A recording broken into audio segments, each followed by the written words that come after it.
नमस्कार। आकाशवाणी से प्रस्तुत है समाचार प्रभात।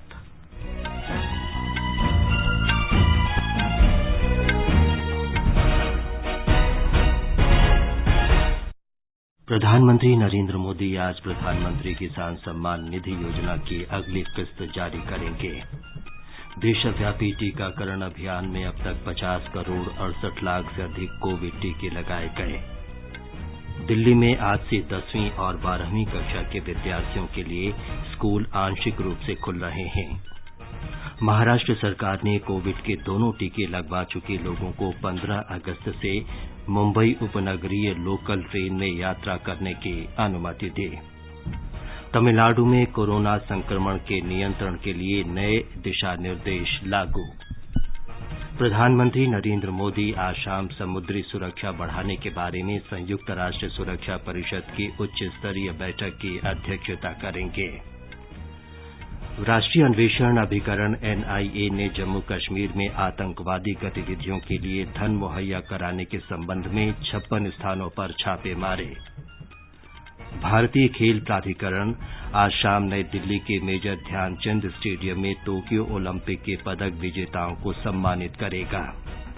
और नॉटिंघम में भारत और इंग्लैंड के बीच पहला क्रिकेट टेस्ट मैच वर्षा के कारण ड्रॉ।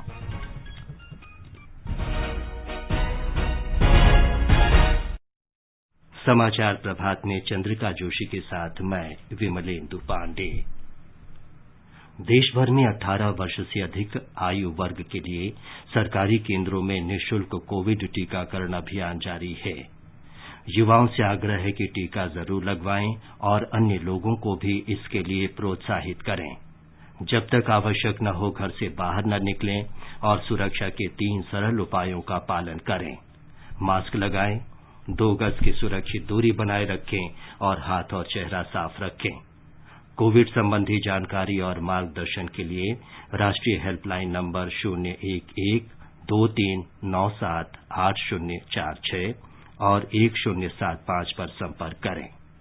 अब समाचार विस्तार से। प्रधानमंत्री नरेंद्र मोदी आज वीडियो कॉन्फ्रेंस के माध्यम से प्रधानमंत्री किसान सम्मान निधि योजना की अगली किस्त जारी करेंगे। 9 करोड़ 75 लाख से अधिक लाभार्थी किसान परिवारों को 19,500 करोड़ रुपए से अधिक की राशि अंतरित की जाएगी। श्री मोदी ने कहा कि सरकार देश के मेहनती किसानों के जीवन को और आसान बनाने के लिए लगातार काम कर रही है। उन्होंने कहा कि PM किसान सम्मान योजना से किसानों के जीवन में अनुकूल परिवर्तन आए हैं। श्री मोदी किसान सम्मान निधि योजना पर हमेशा बल देते रहे हैं। PM किसान सम्मान निधि से विशेष रूप से छोटे और मझोले किसानों को अधिक लाभ हो रहा है। आज के कठिन समय में ये राशि इन किसान परिवारों के बहुत काम आ रही है। अभी तक इस योजना के तहत देश के लगभग 11 करोड़ किसानों के पास लगभग 1,35,000 करोड़ रुपए पहुंच चुके हैं। कोई बिचौलिया नहीं। इनमें से सिर्फ कोरोना काल में ही 60,000 करोड़ रुपए से ज्यादा पहुंचे हैं। हमारे संवाददाता ने बताया है कि कार्यक्रम के दौरान प्रधानमंत्री राष्ट्र को संबोधित करेंगे और लाभार्थी किसानों से संवाद भी करेंगे। PM किसान योजना की शुरुआत 2019 में हुई थी, जिसका उद्देश्य देश भर के किसानों को आर्थिक सहायता उपलब्ध कराना है। इस योजना के तहत किसानों को प्रतिवर्ष 6,000 रुपए की राशि 3 समान किस्तों में 2-2 रुपए के रूप में दी जाती है। यह योजना केंद्र प्रायोजित योजना के तहत चलाई जा रही है, जिसमें केंद्र सरकार द्वारा 100% वित्तीय सहायता दी जाती है। यह राशि सीधे किसानों के बैंक खातों में हस्तांतरित की जाती है। PM किसान योजना के तहत अब तक 1,38,000 करोड़ रुपए से अधिक की राशि किसान परिवारों को भेजी जा चुकी है। दीपेंद्र कुमार, आकाशवाणी समाचार, दिल्ली। प्रधानमंत्री नरेंद्र मोदी कल उत्तर प्रदेश के महोबा में प्रधानमंत्री उज्ज्वला योजना के दूसरे चरण का वीडियो कॉन्फ्रेंस के जरिए शुभारंभ करेंगे। इस अवसर पर प्रधानमंत्री लाभार्थियों को रसोई गैस के कनेक्शन प्रदान करेंगे। कार्यक्रम के दौरान श्री मोदी उज्ज्वला के लाभार्थियों से बातचीत करेंगे। 2016 में शुरू हुए उज्ज्वला के पहले चरण के दौरान गरीबी रेखा से नीचे जीवन यापन करने वाले 5 करोड़ परिवारों की महिलाओं को रसोई गैस कनेक्शन देने का लक्ष्य रखा था। अप्रैल 2018 में इस कार्यक्रम का विस्तार करते हुए इसमें अनुसूचित जाति, अनुसूचित जनजाति, सर्वाधिक पिछड़े वर्गों, चाय बागान, वन और द्वीप निवासियों सहित 7 अन्य श्रेणियों के लाभार्थियों को शामिल किया गया। बाद में अगस्त 2019 में इसके तहत संशोधित लक्ष्य 8 करोड़ एलपीजी कनेक्शन देने का तय किया गया। वित्तीय वर्ष 2021-22 के दौरान इस कार्यक्रम के अंतर्गत 1 करोड़ कनेक्शन देने का प्रावधान किया गया है। उज्ज्वला के दूसरे चरण में ये 1 करोड़ अतिरिक्त कनेक्शन कम आय वाले उन परिवारों को निःशुल्क प्रदान किए जाएंगे जो पहले चरण में कवर नहीं हो पाए थे। समाचार कक्ष से दीपिका शर्मा। प्रधानमंत्री नरेंद्र मोदी आज शाम वीडियो कॉन्फ्रेंस के जरिए संयुक्त राष्ट्र सुरक्षा परिषद की एक बैठक की अध्यक्षता करेंगे। हमारे विशेष संवाददाता अतुल कुमार तिवारी ने बताया है कि ये पहला अवसर है जब सुरक्षा परिषद में एक विशेष एजेंडा के रूप में समुद्री सुरक्षा पर चर्चा की जाएगी। इसका शीर्षक है समुद्री सुरक्षा में वृद्धि, अंतर्राष्ट्रीय सहयोग के लिए महत्वपूर्ण। सिंधु घाटी सभ्यता के समय से ही महासागरों ने भारत के इतिहास में एक महत्वपूर्ण भूमिका निभाई है। भारतीय लोकाचार में समुद्र को साझा शांति और समृद्धि के माध्यम के रूप में देखा जाता है। प्रधानमंत्री नरेंद्र मोदी ने 2015 में सागर की परिकल्पना की थी, जो क्षेत्र में सभी के लिए सुरक्षा और विकास का संकेताक्षर है। यह सुरक्षित और स्थिर समुद्री क्षेत्र के लिए ढांचा प्रदान करता है। 2019 में पूर्वी एशिया शिखर सम्मेलन में समुद्री सुरक्षा के 7 आधारों पर ध्यान केंद्रित करने के लिए हिंद प्रशांत महासागरों की पहल के माध्यम से इस परिकल्पना को बढ़ाया गया था। इसके अंतर्गत समुद्री पारिस्थितिकी, समुद्री संसाधन, क्षमता निर्माण और संसाधन साझा करना शामिल है। आपदा जोखिम कम करना और प्रबंधन, विज्ञान, प्रौद्योगिकी और शैक्षिक सहयोग तथा व्यापार संपर्क और समुद्री परिवहन इसके अन्य तत्व हैं। उम्मीद की जा रही है कि संयुक्त राष्ट्र सुरक्षा परिषद में उच्च स्तरीय विचार विमर्श एक बेहतर समन्वित समुद्री सुरक्षा का मार्ग प्रशस्त करेगा। नई दिल्ली से हमारे विशेष संवाददाता डॉक्टर अतुल कुमार तिवारी की रिपोर्ट के साथ समाचार कक्ष से विजय लक्ष्मी कासोटिया।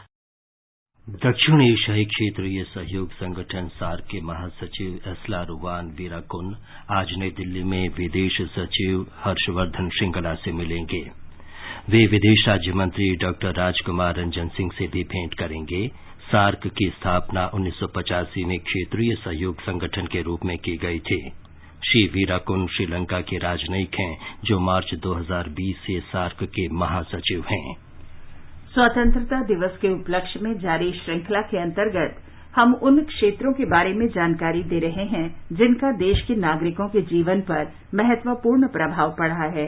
इस श्रृंखला में आज हम बात करेंगे स्किल इंडिया और सूक्ष्म, लघु और मध्यम उद्यम की। प्रधानमंत्री कौशल विकास योजना के अंतर्गत पिछले 7 वर्षों में लगभग 1 करोड़ 25 लाख युवाओं को प्रशिक्षित किया गया है। पिछले महीने 15 जुलाई को विश्व युवा कौशल दिवस के अवसर पर युवाओं को संबोधित करते हुए प्रधानमंत्री नरेंद्र मोदी ने कहा था कि पिछले 6 वर्षों में स्थापित किए गए नए संस्थानों को मजबूत करके स्किल इंडिया मिशन को प्रोत्साहन देने की आवश्यकता है। इस वैश्विक महामारी की चुनौतियों ने वर्ल्ड यूथ स्किल डे की अहमियत को कई गुना बढ़ा दिया। एक और बात जो महत्वपूर्ण है वो ये कि हम इस समय अपनी आजादी के 75 वर्ष का पर्व मना रहे हैं। 21वीं सदी में पैदा हुए आज के युवा भारत की विकास यात्रा को आजादी के 100 वर्ष तक आगे बढ़ाने वाले हैं। इसलिए नई पीढ़ी के युवाओं का स्किल डेवलपमेंट एक राष्ट्रीय जरूरत है। आत्मनिर्भर भारत का बहुत बड़ा आधार है। हमारे संवाददाता ने बताया है कि स्किल इंडिया योजना एक स्मार्ट पहल है जो देश के सर्वांगीण विकास की दिशा में काम कर रही है। स्किल इंडिया मिशन का उद्देश्य भारतीय युवाओं को प्रशिक्षित कर न सिर्फ उन्हें रोजगार प्रदान करना है, बल्कि उन्हें स्वावलंबी बनाकर रोजगार उत्पन्न करने के लिए प्रेरित करना है। वहीं दीनदयाल उपाध्याय ग्रामीण कौशल योजना के तहत 10,81,000 से अधिक युवाओं को प्रशिक्षण दिया गया है और करीब 7 लाख को रोजगार मिला है। इसके अलावा केंद्र सरकार ने MSME क्षेत्र के सशक्तिकरण के लिए भी कई कदम उठाए हैं। सरकार ने MSME के पंजीकरण की प्रक्रिया को सरल बना दिया है और अब पंजीकरण के लिए केवल पैन कार्ड और आधार की आवश्यकता है। वहीं कोविड महामारी से प्रभावित उद्योगों की मदद के लिए केंद्र सरकार इमरजेंसी क्रेडिट लाइन गारंटी योजना लेकर आई है। दीपेंद्र कुमार, आकाशवाणी समाचार, दिल्ली। राष्ट्र भारत की स्वतंत्रता की 75वें स्वाधीनता दिवस पर आजादी का अमृत महोत्सव मना रहा है। इस सिलसिले में देश भर में अनेक कार्यक्रम आयोजित किए जा रहे हैं। ये महोत्सव जन भागीदारी की भावना के साथ जन उत्सव के रूप में मनाया जाएगा। आज काकोरी कांड की 96वीं वर्षगांठ है। इस अवसर पर उत्तर प्रदेश में कई समारोह आयोजित किए जाएंगे। मुख्य समारोह राजधानी लखनऊ में होगा, जिसमें राज्यपाल आनंदीबेन पटेल और मुख्यमंत्री योगी आदित्यनाथ शामिल होंगे। ब्यौरा हमारे संवाददाता से। वो आज का ही दिन था जब सन 1925 में भारत की आजादी के आंदोलन की सबसे महत्वपूर्ण घटनाओं में से एक को लखनऊ के करीब काकोरी रेलवे स्टेशन के पास अंजाम दिया गया था। 9 अगस्त को ही हिंदुस्तान रिपब्लिकन एसोसिएशन के क्रांतिकारियों ने 8 down Lucknow Saharanpur passenger train को काकोरी के नजदीक रोक लिया और गार्ड के केबिन में रखे ब्रिटिश खजाने को लूट लिया था। आज उस केस में शहीद हुए क्रांतिकारियों को याद करते हुए उनके परिजनों को काकोरी शहीद स्मारक लखनऊ पर आयोजित एक कार्यक्रम के दौरान सम्मानित किया जाएगा। इस मौके पर चित्र प्रदर्शनी, वृत्त चित्र और अभिलेखों के प्रदर्शन के साथ ही चित्रकला प्रतियोगिता का भी आयोजन किया जाएगा। उत्तर प्रदेश में इस सप्ताह आज से शुरू होकर 16 अगस्त तक आजादी के अमृत महोत्सव के तहत विभिन्न कार्यक्रमों का आयोजन होगा। सुशील चंद्र तिवारी, आकाशवाणी समाचार, लखनऊ। छत्तीसगढ़ की राज्यपाल अनुसुईया उइके ने कहा है कि छत्तीसगढ़ ने देश के स्वतंत्रता संग्राम में महत्वपूर्ण भूमिका निभाई थी। आकाशवाणी समाचार से बातचीत में श्रीमती अनुसुईया उइके ने कहा कि स्वतंत्रता आंदोलन में अनेक ऐसे नायक रहे जिनका योगदान और बलिदान इतिहास में उतनी प्रमुखता से शामिल नहीं हुआ जिसके वे पात्र थे। जनजाति क्षेत्रों में बहुत पहले से ही आजादी के लिए आंदोलन शुरू हो गया था। अंग्रेजों की शोषण नीति के खिलाफ छत्तीसगढ़ की स्थानीय जनता, विशेषकर बस्तर, सरगुजा, रायगढ़ क्षेत्र में आदिवासी समुदाय ने विद्रोह कर दिया था। ये संघर्ष 1857 की क्रांति से पहले ही छत्तीसगढ़ में शुरू हो चुके थे। यहाँ के वनवासियों ने समय समय पर अंग्रेजों के खिलाफ संघर्ष किया। छत्तीसगढ़ के वनवासी क्षेत्रों में स्वाधीनता के लिए ऐसे अनेक संघर्ष हुए, जिनमें कोई संघर्ष बस्तर की रानी का संघर्ष, मुरिया संघर्ष आदि प्रमुख रूप से जाने जाते हैं।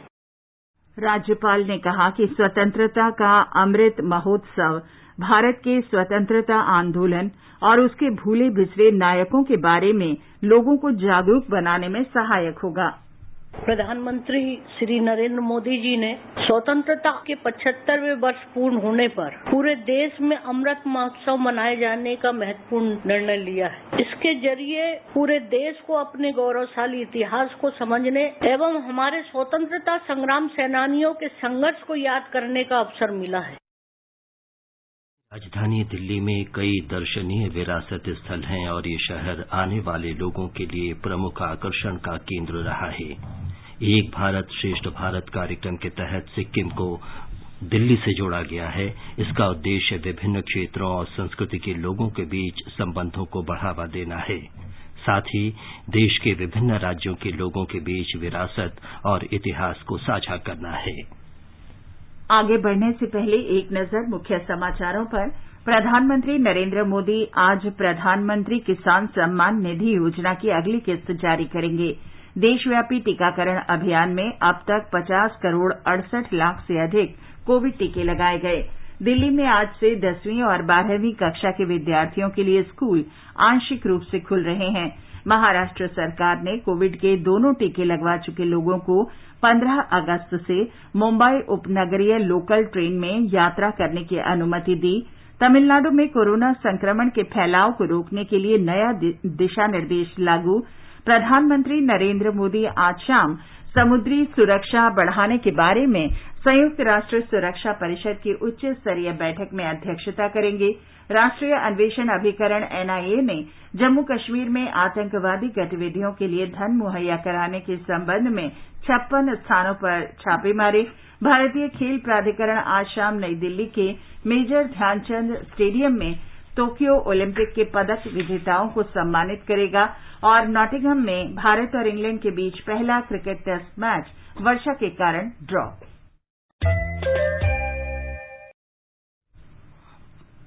देशव्यापी टीकाकरण अभियान के तहत अभी तक 50 करोड़ 68 लाख से अधिक कोविड टीके लगाए जा चुके हैं। स्वास्थ्य मंत्रालय के अनुसार पिछले 24 घंटों में 55,91,000 से ज्यादा टीके लगाए गए। 43,910 मरीज कोरोना संक्रमण से स्वस्थ हुए।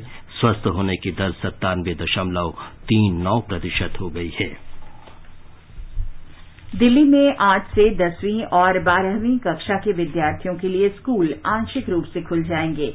दिल्ली आपदा प्रबंधन प्राधिकरण के आदेश के अनुसार 10वीं और 12वीं कक्षा के विद्यार्थी स्कूलों में दाखिला और काउंसलिंग के अलावा बोर्ड परीक्षा से संबंधित प्रायोगिक कार्यकलापों के लिए स्कूल जा सकते हैं। इसके अलावा स्कूलों में स्वास्थ्य जांच संबंधी सेवाएं भी दोबारा शुरू करने की अनुमति दी गई है। दिल्ली शिक्षा निदेशालय इस संबंध में उचित दिशा निर्देश जारी करेगा ताकि कोविड मानकों के अनुपालन के साथ साथ विद्यार्थियों की सुरक्षा सुनिश्चित की जा सके। आज से कोविड प्रतिबंधों में और छूट दी जा रही है। सरकार के दिशा निर्देशों के कड़े अनुपालन के साथ साप्ताहिक बाजार खोले जाएंगे। किसी भी अवैध साप्ताहिक बाजार को खोलने की अनुमति नहीं होगी। महाराष्ट्र सरकार ने कोविड के दोनों टीके लगवा चुके लोगों को 15 अगस्त से मुंबई उपनगरीय लोकल ट्रेनों में यात्रा करने की अनुमति दे दी है। मुख्यमंत्री उद्धव ठाकरे ने कहा है कि 15 दिन पहले पूर्ण टीकाकरण करवा चुके लोगों को पास जारी किए जाएंगे। उन्होंने बताया कि मोबाइल ऐप तैयार किया गया है जिसमें पंजीकरण कराना होगा। मुंबई में अब तक 19 लाख लोग कोविड के दोनों टीके लगवा चुके हैं। उन्होंने प्राइवेट कार्यालयों के प्रमुखों से अपने अपने कार्यालयों में भीड़ कम करने के लिए काम के अलग अलग घंटे लागू करने की अपील की। गुजरात में पिछले 24 घंटे में कोविड के 25 नए रोगी सामने आए हैं। राज्य के स्वास्थ्य विभाग के अनुसार महामारी से स्वस्थ होने की दर बढ़कर 98.75% हो गई है। एक रिपोर्ट। गुजरात में पिछले 24 घंटों में 14 मरीज कोविड-19 से ठीक हुए और उन्हें अस्पतालों से छुट्टी दी गई। संक्रमण के सबसे अधिक 5 नए मामले सूरत में दर्ज हुए, जबकि अहमदाबाद में 4 नए मामले सामने आए। राज्य में कोविड-19 से कल एक भी मृत्यु नहीं हुई। इस बीच गुजरात में कल 3,85,461 लोगों को कोविड-19 के खिलाफ टीके लगाए गए। गुजरात में अब तक 3 करोड़ 65 लाख से अधिक लोगों को टीके लगाए जा चुके हैं। इनमें से करीब 90 लाख लोगों को टीके की दोनों खुराक मिल चुकी है। योगेश पंड्या, आकाशवाणी समाचार, अहमदाबाद। तमिलनाडु में कोरोना संक्रमण के नियंत्रण के लिए आज सुबह से नए दिशा निर्देश लागू हो गए हैं। नए नियमों के तहत बढ़ाए गए लॉकडाउन के दौरान भीड़ से बचने के लिए शुक्रवार, शनिवार और रविवार को सभी पूजा स्थल बंद रहेंगे। मुख्यमंत्री M.K. स्टालिन ने घोषणा की है कि नए दिशा निर्देश 2 सप्ताह के लिए 23 अगस्त तक लागू रहेंगे। जम्मू कश्मीर में श्रीनगर के शंकराचार्य मंदिर में श्री अमरनाथ यात्रा की पवित्र छड़ी मुबारक की कल पूजा अर्चना की गई। इस दौरान कोविड से जुड़े दिशा निर्देशों का कड़ाई से पालन किया गया। कोविड महामारी के कारण लगातार दूसरे वर्ष श्री अमरनाथ यात्रा रद्द कर दी गई। हालांकि श्री अमरनाथ श्राइन बोर्ड ने पवित्र हिम शिवलिंग के दर्शन और आरती के सीधे प्रसारण के पहले से ही व्यापक प्रबंध किए हैं। ब्यौरा हमारे श्रीनगर संवाददाता से। केंद्र शासित प्रदेश जम्मू कश्मीर में इस वर्ष के स्वामी अमरनाथ जी की पवित्र छड़ी मुबारक को श्रीनगर के ऐतिहासिक शंकराचार्य मंदिर में कल श्रावण अमावस्या के अवसर पर सदियों पुराने रीति रिवाजों के अनुसार प्रार्थना के लिए ले जाया गया। शंखी ध्वनि मंदिर परिसर और उसके आसपास गूंज उठी और पूरे वातावरण को शुद्ध और मनमोहित कर दिया। वैदिक मंत्रों और वचनों का उच्चारण करके पूजा अर्चना की गई। प्रशासन द्वारा निर्धारित सभी प्रोटोकॉल के बाद कोविड-19 महामारी के कारण प्रार्थना में केवल कुछ साधुओं ने भाग लिया। इस अवसर पर कोरोना महामारी के अंत के लिए सामूहिक प्रार्थनाएं भी की गई। पवित्र छड़ी मुबारक देवी शारिका को श्रद्धांजलि अर्पित करने के लिए आज श्रीनगर के हारी पर्वत स्थित शारिका भवानी मंदिर में ले जाया जाएगा। आकाशवाणी समाचार के लिए श्रीनगर से मैं सुनील कोल। राष्ट्रीय अन्वेषण अभिकरण एनआईए ने जम्मू कश्मीर में आतंकी गतिविधियों के लिए धन मुहैया कराने के सिलसिले में राज्य के 14 जिलों में प्रतिबंधित गुट जमात इस्लामी से जुड़े लगभग 56 ठिकानों पर छापेमारी की है। एनआईए के अधिकारियों ने जम्मू कश्मीर पुलिस और केंद्रीय रिजर्व पुलिस बल के सहयोग से जमात इस्लामी के सदस्यों के घरों पर छापे मारे। केंद्र सरकार ने वर्ष 2019 में पाकिस्तान समर्थक और अलगाववादी गतिविधियों में शामिल होने के कारण इस गुट पर प्रतिबंध लगा दिया था। अब व्हाट्सएप नंबर पर संदेश भेजकर कोविड रोधी टीका प्रमाण पत्र डाउनलोड किया जा सकेगा। स्वास्थ्य मंत्री मनसुख मांडविया ने एक ट्वीट में बताया कि MyGov कोरोना हेल्प डेस्क से 3 सरल अनुदेशों का पालन करके इसे निकाल सकते हैं। इसके लिए व्हाट्सएप नंबर 9013151515 पर कोविड सर्टिफिकेट टाइप करके भेजना होगा। इसके बाद लोगों को ओटीपी के जरिए प्रमाण पत्र मिल सकेगा। कार्मिक, जन शिकायत और पेंशन राज्य मंत्री डॉक्टर जितेंद्र सिंह ने कहा है कि दिवंगत सरकारी कर्मचारी और पेंशन धारक के दिव्यांग बच्चों को परिवार पेंशन की बढ़ी हुई राशि मिलेगी। उन्होंने कहा कि इस बारे में पेंशन और पेंशन धारक कल्याण विभाग को निर्देश दिए गए हैं। डॉक्टर सिंह ने कहा कि ऐसे बच्चों की गरिमा और कल्याण पर विशेष जोर दिए जाने को देखते हुए प्रधानमंत्री ने ये ऐतिहासिक फैसला किया है। उन्होंने कहा कि इस निर्णय का लक्ष्य निराश्रित दिव्यांग बच्चों का जीवन सुगम बनाने और उनकी आर्थिक स्थिति में सुधार लाना है। आयुष मंत्री सर्बानंद सोनोवाल आज लोकसभा में राष्ट्रीय होम्योपैथी आयोग संशोधन विधेयक 2021 प्रस्तुत करेंगे। इस विधेयक में राष्ट्रीय होम्योपैथिक आयोग विधेयक में संशोधन का प्रस्ताव है। श्री सोनोवाल राष्ट्रीय भारतीय आयुर्विज्ञान प्रणाली आयोग संशोधन विधेयक 2021 भी पेश करेंगे। लोकसभा में आज जमा बीमा और ऋण गारंटी नियम संशोधन विधेयक 2021, सीमित दायित्व साझेदारी संशोधन विधेयक 2021 और संविधान अनुसूचित जाति आदेश संशोधन विधेयक 2021 पर विचार किया जाएगा। राज्यसभा में वित्त मंत्री निर्मला सीतारमण अधिकरण सुधार विधेयक 2021 और साधारण बीमा कारोबार राष्ट्रीयकरण संशोधन विधेयक 2021 को विचार और पारित कराने का प्रस्ताव करेंगी। मध्य प्रदेश विधानसभा का 4 दिन का वर्षाकालीन सत्र आज से शुरू हो रहा है। सदन के प्रधान सचिव एपी सिंह ने बताया कि विधानसभा सचिवालय को विधायकों से 1184 प्रश्न और 236 ध्यानाकर्षण नोटिस प्राप्त हुए हैं। एक रिपोर्ट। सत्र के दौरान विधानसभा में प्रवेश के लिए कोविड-19 के खिलाफ टीकाकरण अनिवार्य होगा। 12 अगस्त को समाप्त होने वाले सत्र के दौरान कुल 4 बैठकें होंगी। इस बीच विधानसभा अध्यक्ष गिरीश गौतम ने सत्र के सुचारू संचालन को सुनिश्चित करने के लिए रविवार को एक सर्वदलीय बैठक बुलाई। सदन में शब्दों के प्रयोग पर विधायकों के लिए तैयार की गई एक पुस्तिका का भी विमोचन किया गया है। अध्यक्ष ने सचिवालय परिसर में आगंतुकों के किसी भी जमावड़े को अनुमति नहीं देने के निर्देश दिए हैं। पूजा पी वर्धन, आकाशवाणी समाचार, भोपाल। सूचना और प्रसारण मंत्री अनुराग ठाकुर ने कहा है कि लद्दाख में 19,300 फुट की ऊंचाई पर विश्व की सबसे ऊंची पक्की सड़क का निर्माण किया गया है। 52 किलोमीटर लंबी सड़क का निर्माण सीमा सड़क संगठन ने किया है। ये सड़क सियाचिन ग्लेशियर से काफी ऊपर उमलिंगला दर्रे से होकर गुजरती है। शिक्षा मंत्री धर्मेंद्र प्रधान ने कहा है कि ई-रुपए से नागरिकों को पारदर्शी तरीके से लाभ हस्तांतरण सुनिश्चित होगा। उन्होंने कहा कि प्रधानमंत्री नरेंद्र मोदी तकनीकी के अधिक से अधिक इस्तेमाल से प्रत्येक नागरिक की जीवन गुणवत्ता को बेहतर बनाने के लिए प्रतिबद्ध हैं। प्रधानमंत्री ने हाल ही में ई-रूपी का लोकार्पण किया था। ई-रूपी सेवाओं को सीधे लाभार्थियों तक पहुंचाने के साथ साथ भ्रष्टाचार पर अंकुश लगाने में सहायक होगा। जम्मू कश्मीर के उपराज्यपाल मनोज सिन्हा ने कहा है कि कश्मीर में आतंकवादियों और उनके समर्थकों के प्रति नरमी नहीं बरती जाएगी। उन्होंने कहा कि प्रशासन संतों और सूफियों की भूमि कश्मीर में शांति और विकास सुनिश्चित करने के लिए प्रतिबद्ध है। भारतीय खेल प्राधिकरण साई तोक्यो ओलंपिक खेलों में देश के पदक विजेताओं का आज शाम नई दिल्ली में सम्मान करेगा। सम्मान समारोह मेजर ध्यानचंद स्टेडियम में आयोजित किया जाएगा। 32वें ओलंपिक खेलों का कल समापन हुआ। एक रिपोर्ट।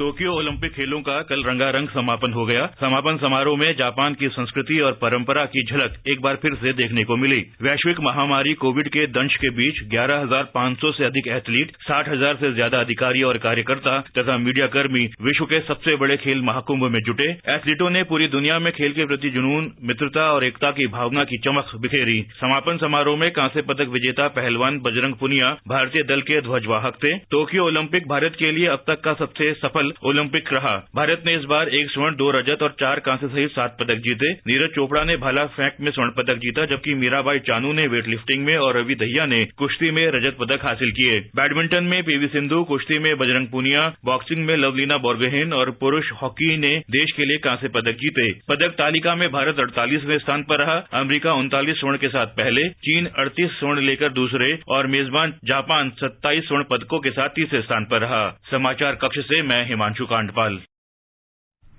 नॉटिंघम में भारत और इंग्लैंड के बीच पहला क्रिकेट टेस्ट मैच ड्रॉ हो गया है। तेज बारिश के कारण कल मैच के 5वें और अंतिम दिन का खेल नहीं हो सका। भारत को 209 रन का लक्ष्य मिला था और दूसरी पारी में उसने 1 विकेट पर 52 रन बना लिए थे। इंग्लैंड ने पहली पारी में 183 रन बनाए थे। इस ड्रॉ के बाद दोनों टीमों को विश्व टेस्ट चैंपियनशिप के अंतर्गत 4-4 अंक प्राप्त हुए हैं। 5 मैचों की श्रृंखला का दूसरा मैच बृहस्पतिवार से लॉर्ड्स में खेला जाएगा। ये समाचार हमारी वेबसाइट newsonair.gov.in/hindi पर भी उपलब्ध हैं।